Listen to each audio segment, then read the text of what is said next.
If you dig a little into the archaeological record, you start finding pets that feel like, are you sure that's a good idea? In a Red Sea port called Berenike, excavators uncovered a small grave from the 1st century CE with a monkey laid out like a tiny person, hands folded, no cut marks, no butchery, likely a rhesus macaque imported from India and kept alive far from home.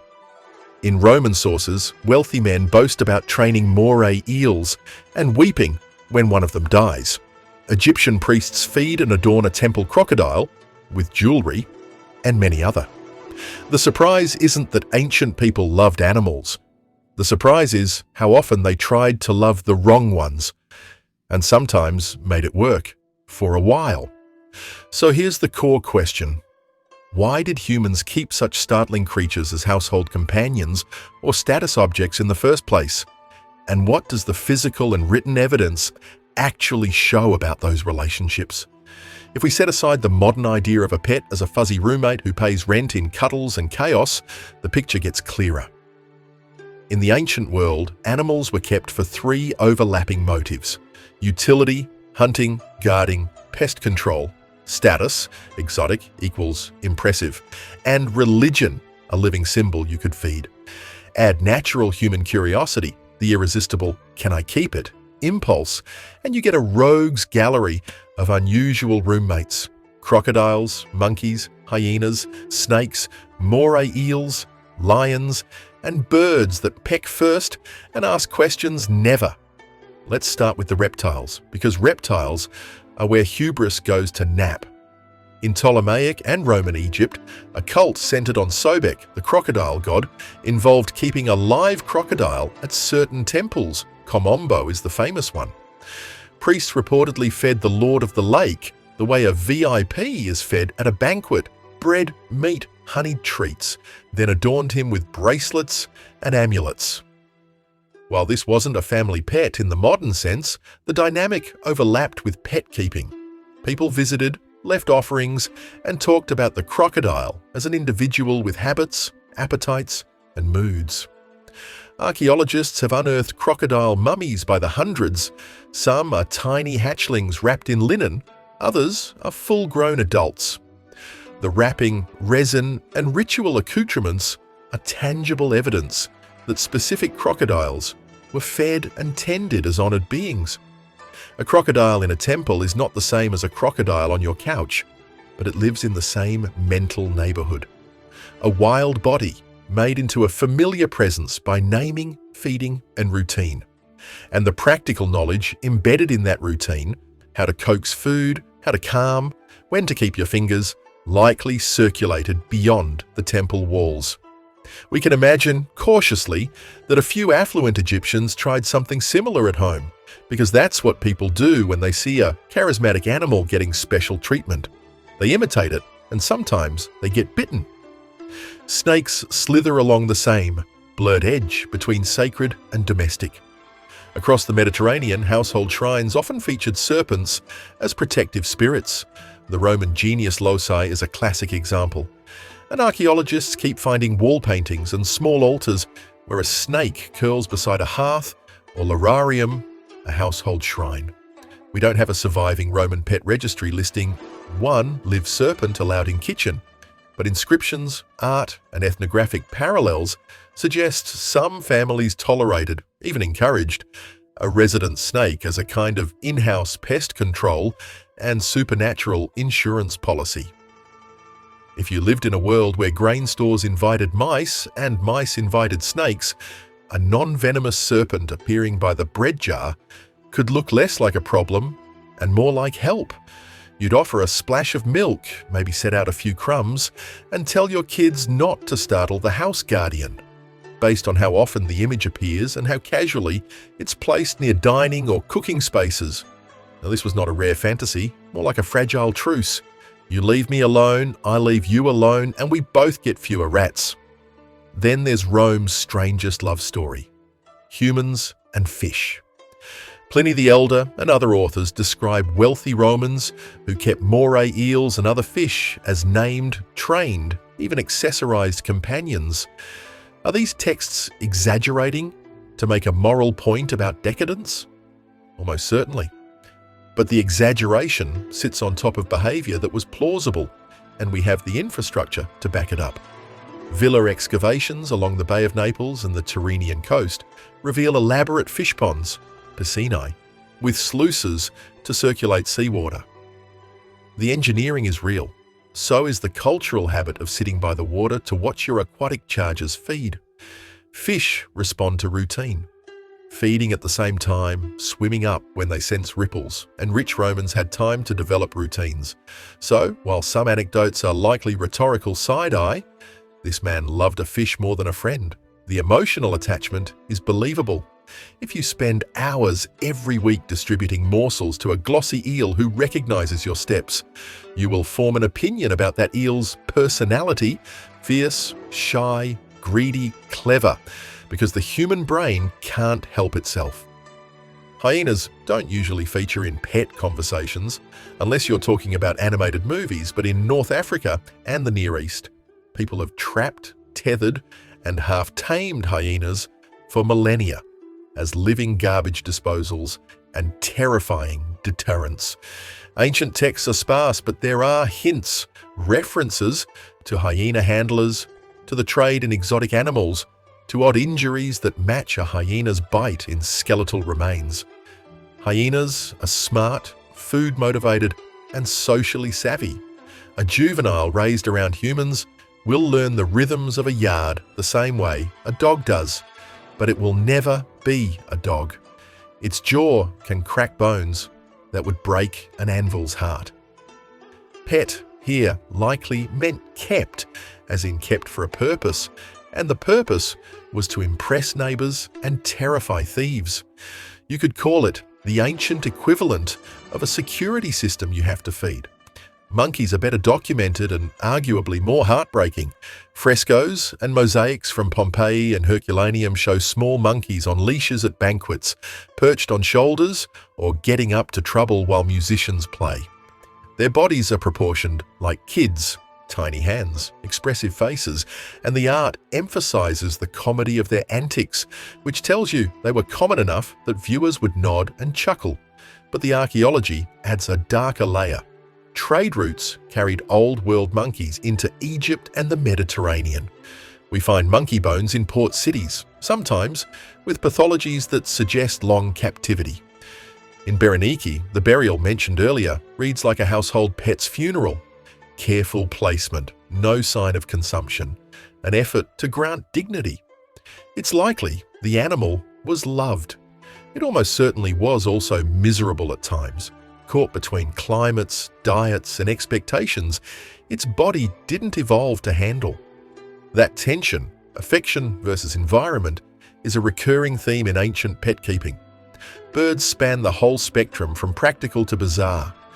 Geese, for example, are excellent alarms. Roman writers praise the capital geese, who supposedly saved the city by honking at a nighttime attack. Keeping a pair of loud, territorial birds near your door is free early warning technology. Meanwhile, the wealthy collected songbirds, nightingales, finches, miners, and trained parrots to speak. Parrots reached the Mediterranean by trade with India. Inscriptions mention talking birds, and one famous epitaph mourns a pet parrot with coy, grieving humor. On the other extreme sit raptors. Falconry's golden age is medieval, but the idea of keeping hawks and eagles close is older, especially in cultures where hunting with birds conferred status. Mesoamerican rulers maintained aviaries that doubled as soundscapes, screeches, whistles, and wing rushes, while artists painted scenes of eagles on perches and handlers at work. In such spaces, the line between zoo, temple, and living room blurred because palaces were the center of everything: government, spectacle, and family life. Cats and dogs? Of course they were there too, and sometimes in unexpected forms. Ancient Egyptians dot their tomb walls with cats, but less talked about is their enthusiasm for dogs, including sighthounds that look like slim, grinning greyhounds. In the Andes, guinea pigs were both food and household creature, kept in kitchens where they cleaned up scraps and kept kids entertained. You can imagine the squeaks. In Mesoamerica, hairless dogs, Soloits quintly, slept with families for warmth and ritual protection. These aren't weird by our modern lights, but some of their uses are dogs as living hot water bottles, guinea pigs as kitchen companions that sometimes became stew, cats as rodent-slaying immortality icons painted into eternity. And then there are the big, dangerous mammals that emperors and kings insisted on placing uncomfortably close to furniture. Assyrian palace reliefs show lions first confined, then released into courtyards for controlled hunts before crowds, events that required handlers, training, and a tolerance for risk that defies belief. Classical texts refer to exotic animal traders provisioning courts with bears, panthers, and even elephants. The animals were not pets in the family sense, but they were kept, fed, leashed, named, and, in some cases, paraded in ways that mimicked affection. A captive lion that takes food from a familiar hand and sleeps in the shade of a colonnade is functionally a pet to that hand, even if everyone else gives it a very wide berth. If we look for patterns in this motley menagerie, 3 stand out. First, ancient people were tinkerers with life.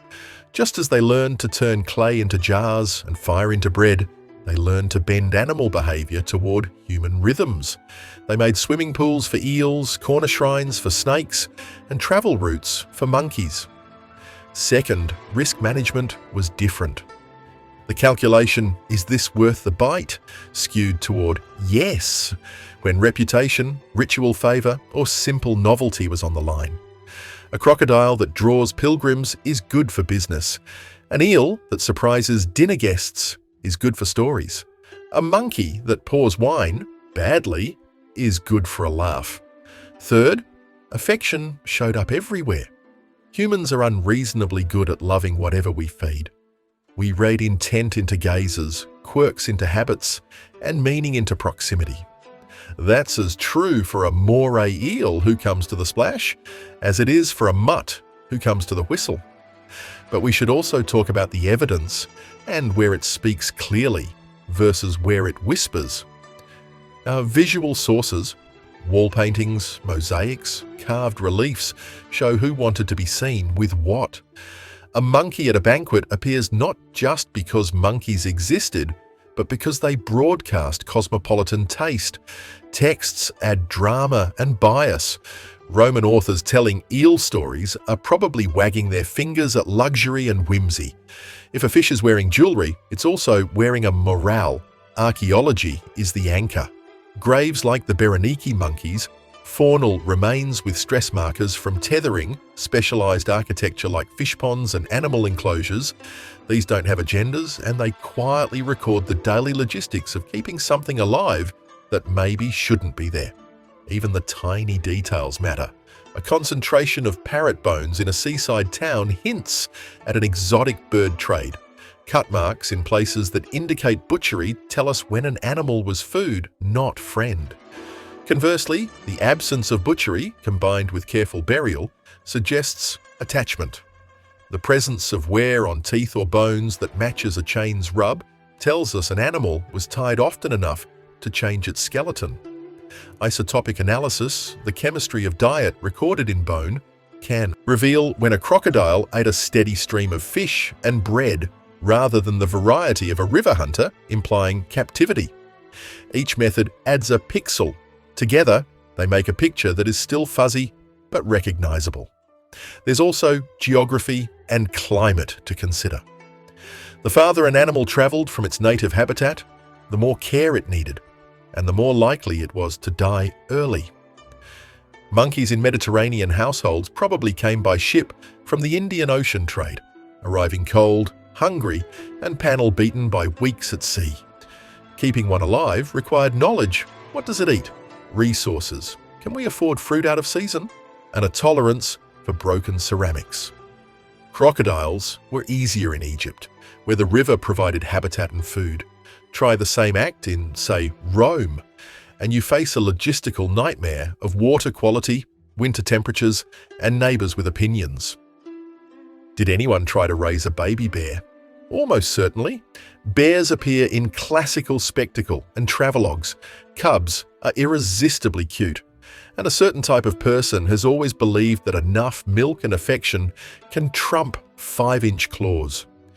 We don't have a Dear Diary, my bear entry carved into marble, but scattered references to performing bears and private menageries suggest a pipeline from adorable orphan to unpredictable adolescent to public display, or quiet disappearance. The story arc is depressingly familiar. Novelty, escalation, incident, regret. At this point, you might be wondering, were ancient people just reckless? Not exactly. Many of these arrangements were rational within their cultural frameworks. A temple crocodile collected offerings and embodied divine presence. A palace lion proved the king's might. A monkey on a leash warmed a dining room the way a celebrity cameo warms a modern party. Geese were alarm systems with feathers. The misalignments start when we project our own categories backward. We differentiate sharply between pet, livestock, zoo animal, and sacred creature. Ancient societies often let these categories overlap. A dog could be guardian, heater, guide to the afterlife, and friend all at once. A goose could be both dinner and doorbell. Time for a quick myth check. You've probably heard that Egyptians worshipped cats and would never harm them. The reality is more complex. Cats were revered as symbols, mummified by the thousands and cherished as household protectors. But they were also, at times, bred en masse, specifically to be mummified and sold to pilgrims. And there's evidence of culling and mass burial. Reverence didn't mean modern animal rights. It meant a relationship full of ritual and utility. Affection could sit next to exploitation without anyone feeling the contradiction. Another popular tale claims that a certain Roman magnate threw slaves to his pet eels as punishment. This story comes down to us wrapped in moral outrage and likely exaggeration. Its point is less zoological fact than social critique. What matters for our purposes is that the story assumes its audience understands the premise of pet eels in the first place. You can't build a shocking anecdote on a concept nobody recognizes. The shock works because people knew men who kept named fish and fussed over them. So what happened to all these weird pets? In short, life. Most of them died young, of cold, of diet, of their own instincts colliding with human rooms. The ones who lived long did so because someone learned a rhythm that fit their biology. Regular feeding for the eel, warm water for the crocodile, enrichment, toys, puzzles, interaction for the monkey, a secure perch for the hawk. Some lineages took a different path. Ferrets, descended from the European polecat, were fully domesticated in antiquity or the early medieval period as rabbit hunters, sleek, smelly technicians who lived in baskets and learned to ignore the human commotion. Pigeons, though not usually counted as pets, have been domesticated for at least 5,000 years for food, messages, and sport. Their homing ability made them beloved long before urban statues turned into their favorite toilets. These are the success stories, the ones where the animal's natural behavior aligned with human needs strongly enough to endure. The failures are instructive too. People likely tried foxes in the ancient world, we try foxes in every world, only to discover that foxes excel at escape and interior redecorating. Someone somewhere surely cradled a baby wolf and believed love could overcome adolescence. Sometimes it did, often it didn't. There were probably short-lived experiments with jackals, caracoles, and every other medium-sized carnivore a trader could fit into a crate. The archaeological record doesn't preserve most of these because they left little distinctive trace. What we see are the experiments that intersected with writing, art, or public architecture, the ones that mattered to elites or temples. If you want a modern analogy, think of the early days of aviation. People strapped wings to bicycles and jumped off barns. Some flights worked long enough to feel glorious. Most ended in hay. Eventually, a particular configuration, fixed wings, propeller, tail, proved itself. Ancient pet keeping was like that. Eels in ponds, snakes in shrines, geese by the door, dogs by the fire, cats by the grain. Those designs fit. Monkeys at banquets, crocodiles in living rooms, hyenas on chains. Those were barn jumps that occasionally soared and mostly didn't. If you're looking for a single takeaway, it might be this. The weirdest ancient pets weren't mistakes so much as negotiations. Humans asked, "Can you live near us?" Animals answered in teeth and time. When the answer was yes, domestication or long-term cohabitation followed. When the answer was mostly no, we improvised periodic theatrical relationships. A temple with a crocodile, a villa with a fish pond, a palace with a lion. Based on the material and written record, those experiments taught people a lot about animal behavior, about risk, about tenderness that does not require safety. So the next time you see a houseplant named Kevin or a sourdough starter called Bread Pit, remember, giving names to the not eos is one of our oldest technologies. The ancients named crocodiles, eels, monkeys, and lions, and then fed those names daily, hoping the world would meet them halfway. Today, we mostly keep the small and the safe close. But the urge that once put a serpent beside a hearth hasn't gone anywhere. It's the same urge that makes you say hello to a crow, coax a gecko away from the toaster, or watch a koi rise in a pond like a memory. The weirdest ancient pets weren't just weird. They were early drafts of a long, messy, beautiful experiment, learning how to live with everything else that's alive.